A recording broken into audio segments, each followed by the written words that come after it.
This is JP McDaniel of myeg.net, and I'm here with basically what was the MVP of last year's WoW scene, Nathan Kintt Quinn, and now the new shoutcaster for Godfrag.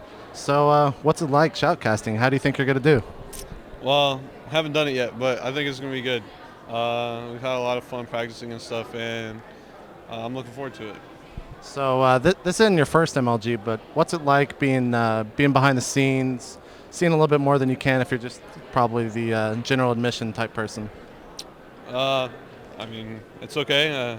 We had to set everything up yesterday, and that kind of sucked, but I mean, it's cool. It's cool to see it all come together when it was pretty much empty the day before. So. All right, so let's talk about the tournament a little bit. Last tournament, basically, EG came in and kind of surprised everyone, came back from the losers round, beating the Hylam. Do you think they can repeat this tournament? It's certainly possible. One thing, though, that they did have going for them is no one was really expecting them to win. They weren't expecting them to do well. And now this time they won. Everyone knows about them now. They're thinking, hey, if we want to win the tournament, we're going to have to beat EG. What are we going to do versus them? Let's make sure we can beat these guys. If we can beat them, it'll put us in a better situation to win. So, I mean, it's certainly still their possibility. One thing, though, they never had to play a Warrior, Warlock, Druid team at all last event, and that's kind of what's tough for them. That's their hardest match to win. So, if they have to play one of those this time, it might be more difficult for them. So, let's talk about some of the new teams at this tournament. So we have Gut Game East. How do you think they're going to do? You think they can probably maybe take the title from EG? Well, I mean, it's certainly they've got a great lineup. They got Soda from the last tournament, top-notch Druid. Then they brought in 3 other players. They brought in a Warrior, Sony Digital. He's partnered with Soda quite a bit. He's definitely a good player. Venruki, a mage. He also played several other swing classes, so you can look for him to be a pretty important part of their, whether or not they'll succeed or not. And then Happy Mini, a lot of people know about his videos. He produced a lot of videos. He's a pretty famous rogue. So they've got a really talented lineup. They've never played before together on LAN, but they certainly are in a good position. They could do well.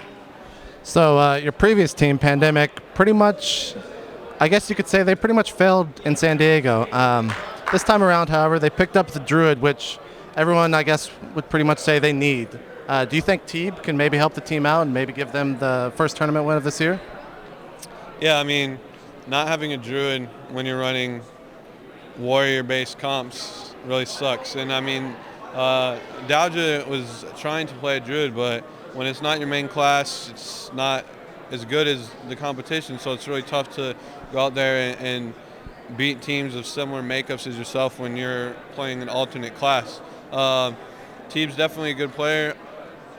My only concern about adding him to the lineup is they haven't practiced an awful lot with him yet. So, I mean, it's not like he's just going to come in and they're going to magically win. I mean, I think they're better off with him for sure. So we'll have to see how things pan out.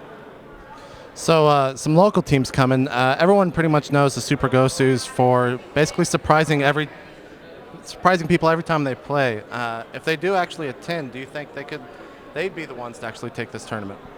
The thing about WoW tournaments these days is it's a pretty much any given Sunday type of thing.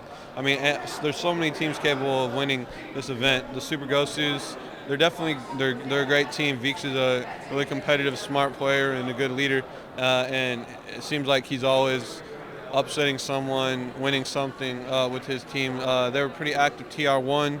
Haven't seen them around the second tournament realm too much, but they're definitely a good team, and if they play the metagame well, they could potentially win as well. All right, so now a personal question. Everyone knows the infamous Ming. He called you out in his recent blog saying that you're done playing WoW in the tournament scene. Can you confirm or deny this? Are you in the shoutcast position for good now? I really don't know yet. I mean, I still play WoW. I took a little break, came back. I've been playing with Nitron and Mouse quite a bit on the tournament run, trying to qualify for that. I'm going to do this, see how it goes. I'm undecided right now, but I haven't officially or even unofficially retired from playing the game. So unfortunately for Ming, I guess that's not true. All right, this is JP McDaniel from myeg.net. I'd like to thank Kintt for coming out and talking with us, and make sure you guys check him out this weekend. And that's a wrap.